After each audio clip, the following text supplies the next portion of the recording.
Yann, est-ce que tu peux nous parler de Pessah, s'il te plaît? Il y a au sujet de Pessah une énigme qu'on rencontre chaque année lors du Seder. Le Seder pose une question toute simple, c'est qu'est-ce que vient faire la matzah au milieu de la cérémonie qui est censée célébrer notre liberté. En tant que représentation de la liberté, ça fait un peu léger. Ouais, sachant que quoi? Qu'on parle d'un pain azim qui au final a deux références dans la Torah. Première référence, c'est quoi?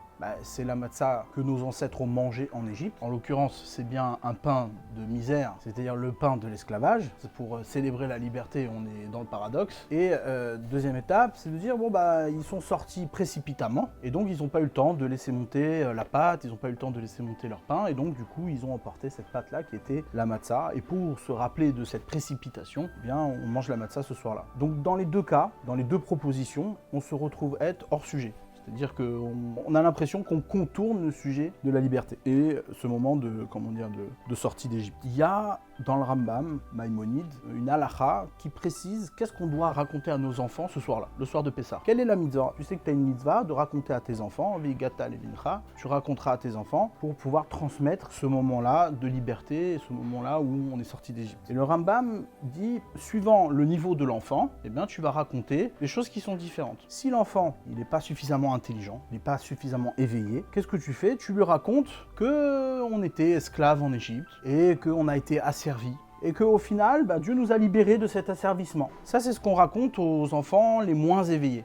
Mais à l'enfant qui est chacham, à l'intelligent, à l'érudit, on lui dit quoi? On doit lui raconter non pas qu'on était esclave et qu'on a été libéré de l'esclavage, mais on doit lui raconter les miracles qui ont été faits en Égypte par le biais de Moshe Rabbeinu. Pourquoi cette différence-là? Pourquoi au final on raconte pas au Chacham aussi le fait qu'on a été affranchi? Et en réalité, pour répondre à cette question-là, il y a une question très intéressante dans la question de l'esclavage, la liberté, de manière générale, dans l'histoire de l'homme. On sait que l'histoire de la liberté, elle est traitée à travers ce qu'on appelle une dialectique, la dialectique du maître et de l'esclave. C'est un principe qui est énoncé chez les penseurs de l'histoire, qui vient et qui te dit, voilà, quelle est en vérité notre aspiration à la liberté? Quel est le symbole de notre aspiration à la liberté? Quand tu es esclave, ton modèle de liberté, c'est qui? C'est ton maître. C'est-à-dire qu'il y a un maître qui t'a servi, il y a une population, une idéologie qui t'a servi. Et donc pour toi, ton modèle de liberté, c'est quoi? C'est ton maître. Pendant des années, les Noirs, ils étaient esclaves des Blancs, ils les ont rendus esclaves. Eh bien, les Noirs, leur aspiration à la liberté, c'est quoi?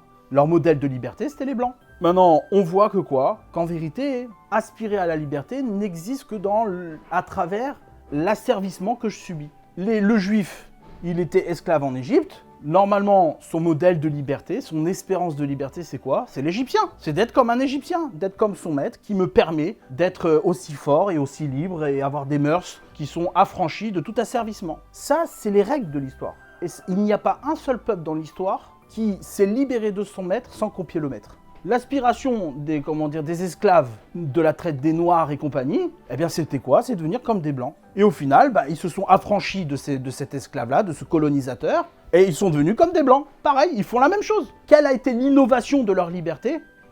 Zéro. Pourquoi? Parce qu'il n'y a pas d'aspiration à être autre chose que ce que le maître nous fait subir. Ça, c'est ce que la Torah, elle vient te dire ici. Elle te dit qu'il y a une dimension de liberté que le juif, que Israël a obtenu en sortant d'Égypte, qui est propre à Israël et qui est unique dans toute l'histoire. Normalement, il y a une dialectique entre le maître et l'esclave. Qu'est-ce qui se passe? Le maître a servi l'esclave devient plus compétent que le maître. Pourquoi? Parce que le maître ne fait plus les tâches que l'esclave fait. Et comme l'esclave devient plus compétent, alors il prend le dessus sur son maître et le maître devient l'esclave de l'esclave.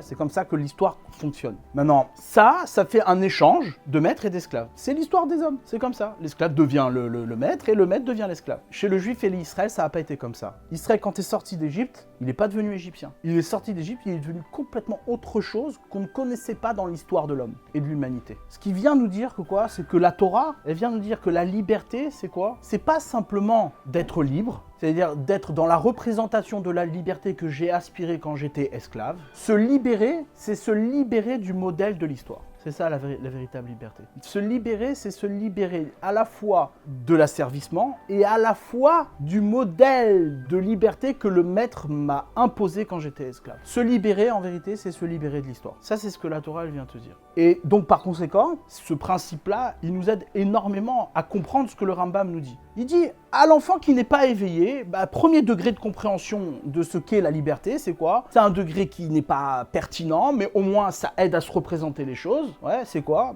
Voilà.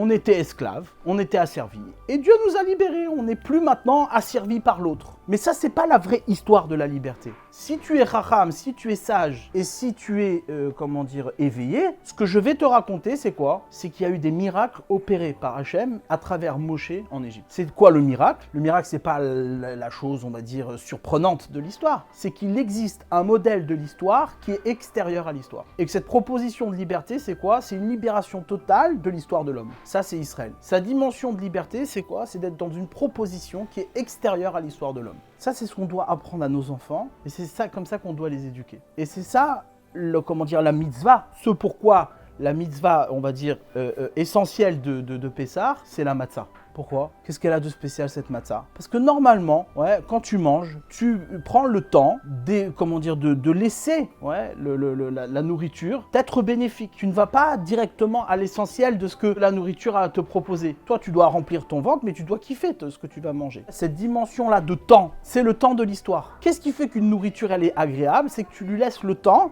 de devenir ce que tu veux qu'elle soit. Ben là, ici, on te dit non. Le temps d'Israël, c'est un temps qui est autre. C'est la précipitation. La précipitation, c'est quoi? C'est justement d'être enjoint par une réalité qui est autre que l'histoire. C'est ça la liberté. Être libre, et ça c'est toute l'erreur de toutes les civilisations, à chaque fois qu'on a aspiré à la liberté, à chaque fois qu'on a reçu un asservissement quelconque, ça peut être un asservissement du travail, ça peut être un asservissement de l'argent, ça peut être plein de choses. À chaque fois qu'on est là pour manifester pour notre liberté, au final, qu'est-ce qu'on désire? On désire ce que l'autre a. L'essentiel de la liberté, c'est quoi? C'est justement être affranchi, mais c'est-à-dire ne pas désirer, c'est-à-dire ne pas se modéliser le symbole de liberté par rapport à la soumission qu'on a subie. Ça, c'est un principe qui est extraordinaire, qui est propre à l'identité d'Israël. C'est que Israël, au final, ce qu'il propose, c'est pas quelque chose qui est audible dans l'histoire. Si vous vous représentez exactement ce qu'est la mitzvah de manger une matzah, sa pertinence, c'est justement sa fracture avec les habitudes et sa fracture avec l'histoire. Comment un peuple normal, dans toute l'histoire des hommes, peut se mettre à manger, pour fêter sa liberté,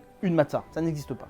C'est pas imaginable. Aucun peuple dans le monde se met à manger des choses qu'il ne veut pas manger et qu'il n'aime pas manger. Ça n'existe pas. Et le soir de Pessah, nous, qu'est-ce qu'on fait? On mange quelque chose qui est immangeable, que personne ne mange, que personne n'est capable de proposer. Déjà ça, c'est pertinent pour te montrer la dimension de liberté qui t'attend. Cet apprentissage est extraordinaire. C'est-à-dire quoi? C'est-à-dire que dans l'histoire d'Israël, le temps n'est pas un facteur de liberté. Parce que Israël est libre du temps. Il est libre de l'histoire. L'histoire d'Israël n'est pas un engendrement du passé. C'est une invitation à être. Cette invitation à être, elle est impérative. Et donc du coup, c'est ça la liberté. La liberté, en deux mots, c'est la sensibilité de l'impératif.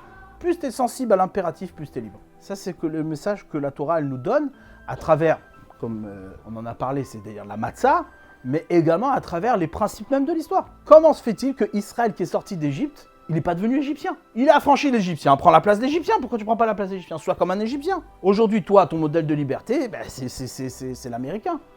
Tu veux être libre, c'est avoir beaucoup de milliards dans son compte. Et Israël, qu'est-ce qui vient derrière? Il dit non, c'est pas ça, être libre. Être libre, c'est complètement autre chose, d'inattendu, qu'on n'avait jamais entendu. C'est une révélation totale d'un principe qui n'est pas piégé par l'histoire. Est-ce que ça répond à ta question? Oui. C'est beaucoup plus clair maintenant?